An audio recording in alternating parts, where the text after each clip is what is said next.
So we're probably, I don't know, 5 miles away from the site. No idea what we're gonna run into right now. Like I said, my buddy was driving from Pocatello back home yesterday and saw it, but he saw it in passing. So he said it looked pretty brutal. So the backstory on this truck though is it's a 1968 Ford crew cab. It's just the body, the front clip, and the bed. When I bought it a couple days ago, it was in pristine, rust-free condition. And I have a frame to put it on, so that's why I bought it. And it unfortunately never made it till its final destination.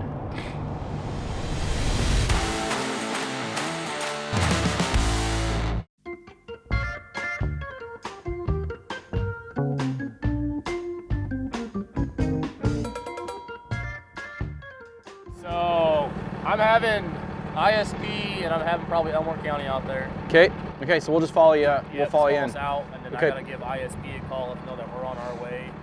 You guys been busy, huh? Oh yeah, we've been swamped today. Yeah. These guys their main job is to go to the worst crash site possible, right? And get stuff off the road. All right, so we're heading out to mile marker 97, east of Boise on Highway 84, where my driver, Rick, got in a rollover accident last night hauling a crew cab back from Southern California. So he was able to he luckily wasn't injured, which is, you know, our main concern in something like that, but he got his vehicle removed last night or early this morning, but couldn't get the trailer and my truck, which also rolled, he couldn't get that out. You know, you win some, you lose some, right? This particular load has been a whirlwind of drama, to say the least. The driver's a friend of mine. I sent him down to LA with my trailer and a wad of cash to buy the truck.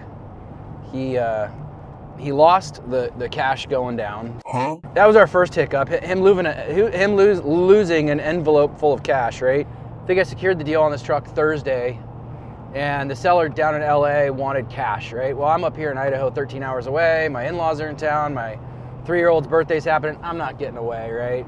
But he could sell this truck to anybody he wants down there that's willing to pay more than he agreed to do the deal with me. So I call my buddy Rick and I say, hey Rick, there's a storm coming in, but I got a job for you. Do you want it? Yes. Okay. I paid the seller a small deposit. The majority of it was cash because he wanted cash. The driver Rick lost the envelope of cash. So then I had to go. What? He lost. Did I not go through that? So Rick calls me the day he's supposed to be picking up the crew cab down in LA. Said he lost the envelope of cash. Take him at his word that it simply got lost. Either way, he didn't have the cash. So my seller, I call him and tell him, and he's kind of giving me the runaround about how well he could sell it for a lot more to someone local. Why doesn't he just go there?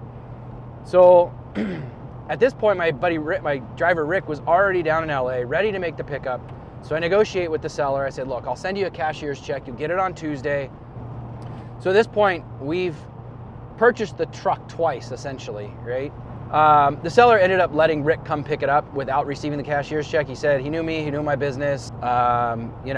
He did warn me. He said, I know the roads are bad up there, so I just want to be sure, like, if he gets in he literally said this. He said, if he gets in a rollover accident and damages that truck, I want to make sure that you're not going to cancel that check, because he wasn't going to get the check till Tuesday, and here we are Monday, and the truck rolled over. So it's a little bit of foreshadowing, perhaps. It is a little weird. So I actually texted a picture of the truck to the seller this morning, and I said, hey, I want to let you know my money's good and my word is even better. I'm not going to cancel the check on you, but here's the condition of the truck now. And he called almost in tears about that truck because of how good a condition it was in. But it was really weird. Like, everything that could have gone wrong on this particular job went wrong. But my insurance guy said that it's probably a total loss. We'll see. That does not look promising.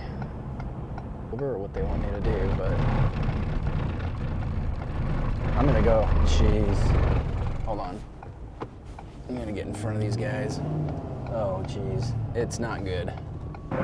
Holy crap.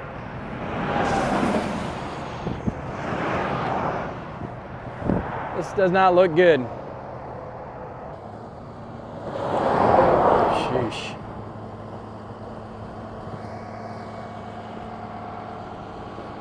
Holy hell.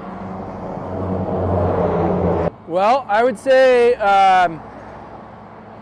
the truck has seen better days for sure. It shifted forward, ruined the grill, rolled on top of it, ruined the roof. I would say it's a total loss. I was remaining hopeful, as my buddy that passed it yesterday said that he was remaining hopeful that it wasn't a total loss, but it rolled over on it, I'm sure. That's brutal.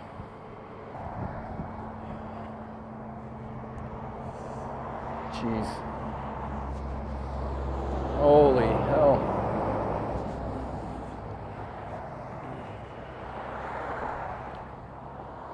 Well, jeez. Like, I don't even know what to say at this point. I'm kind of speechless, to be honest. You know, part of the reason I got into this was because I love these trucks and they were so rare that you want to save them, right? So, obviously, this is doing the truck a disservice having been a total loss like this. Sheesh. Wild.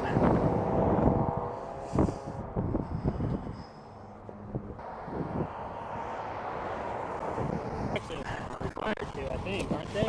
Yeah. Did he actually required to? What?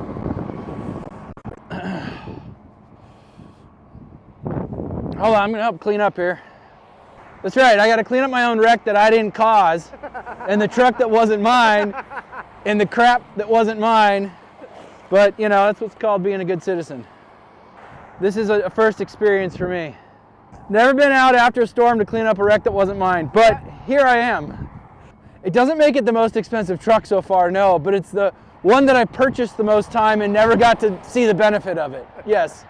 I purchased it twice and it's a complete loss. So I guess from that perspective, it is the most expensive truck I bought because I'm losing, you know, it's been a total loss, yeah. Where the other ones I can at least sell and recoup some money.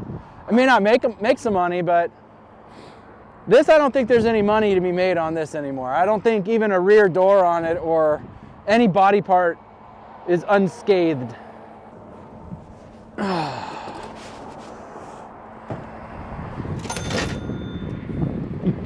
mean, look at the force. This thing rolled so heavy that the strap right here caved the door in. That's how much force was put on this thing. That's wild. Oh geez, even the bed, look at that thing. Even if the bed was unscathed, like it's worth a couple grand because it's a rust-free short bed, but it's all bowed apart and broken. There's nothing. Oh, hey, trim piece in the ground.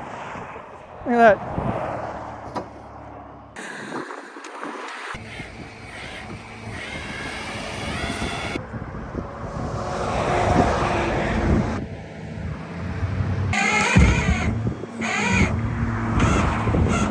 Yeah, so potential value on a restoration once this was done is probably 100 grand plus.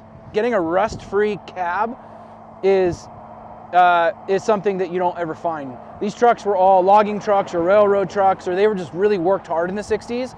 So most of them were destroyed, or they were working in wet environments and just rusted away. So to find one that was pristine was kind of not a once in a lifetime, but a very rare occurrence.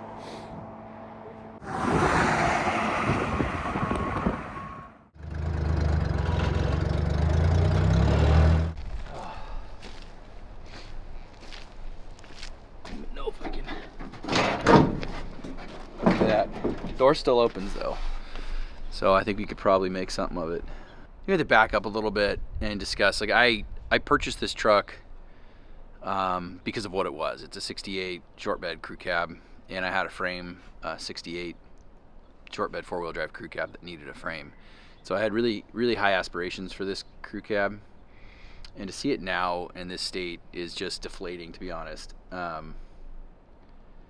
You know, there's nothing left on this truck. Since we got it out, the snow's thawed, we've been able to look at it, and we've been able to do some walk-arounds on it.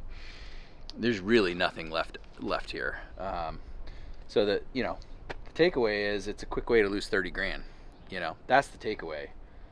There's probably some parts in here that we could salvage, like a heater core or a bolt or something. Makes me want to tear up just a little inside. But let's take a walk around though. When this thing flew, well, actually it was still attached to the trailer, right? It twisted the trailer completely up, and it twisted the cab completely up. I mean, you can see just in the back of the cab, just how mangled it was. Now here's the net positive takeaway is I purchased this crew cab as rust-free and no body damage. But as you can clearly see, when the metal got tweaked, there's quite a bit of Bondo on here. So whoever did this work beforehand, they used too much Bondo. The wounds have not healed. This is really the first time I've been walking around it, and it's been almost a year. So that'll tell you a little heartache there. What I don't want to do is just send it to the scrapyard. I feel like that is just adding to the heartache, but it's probably the best place for it. There's literally the grill's tweaked, every fender's tweaked. Look at the door. Look at this. The seams are just busted right open. Net takeaway is this is how you lose $30,000 pretty quick. Right here. This is my $30,000 loss. My final thoughts on this whole thing are you got to swing the bat to hit the ball. Sometimes you miss. This was a big miss. But you're going to miss sometimes. It's not going to stop me from doing it. I'm going to go, baby. I'm going. All trucks' lives matter, and I'm going to save them all. We're going to build crew cabs. This one or another one we're going to build. Well, obviously, we're not building this one, but we're going to go. I think I purchased a bunch of trucks since, so it doesn't slow me down. It just makes me want to go for it more.